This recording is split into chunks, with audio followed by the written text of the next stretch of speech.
there are so many similarities, but why I think it's so important to not just learn from one person, because all of you are fabulous, obviously experienced and talented and everything, but everybody just picks up on different pieces.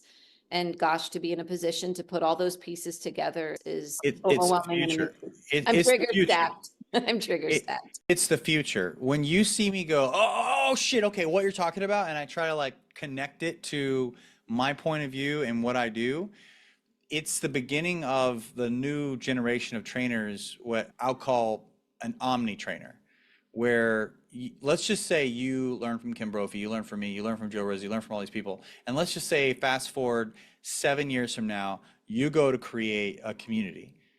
It's going to be everything when you talk, but here's the difference. You're going to connect all of these things together, and that's what people aren't doing. That's what I'm trying to do with, okay, I understand under threshold work and patterning and bat protocols, and then I do this thing with communication, and I'm trying to get people to see like the connection and how it translates, but then how to shift gears. So here's the best advice I'm going to give you in terms of putting all this stuff together.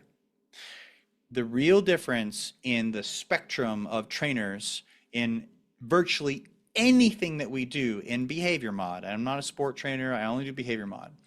If you were to really define the difference, the overarching theme difference between dominance theory, compulsion, balance, something middle of the road, more communication oriented, something more force-free purist, under threshold purist. The difference is the sensitivity on when to speed up with your communication and your stimulation and potentially move into something more interruption oriented and or punitive, and when to slow down with your communication, your stimulation, and relying more on classical conditioning and using the environment and passive patterning with the environment, protocols to interpret the environment, and less about you and active patterns and what you're asking for, and more about the interpretation of the environment, the acclimation, and then counter conditioning, the long road for that under threshold work stuff. So it really is a sensitivity on when to speed up and when to slow down.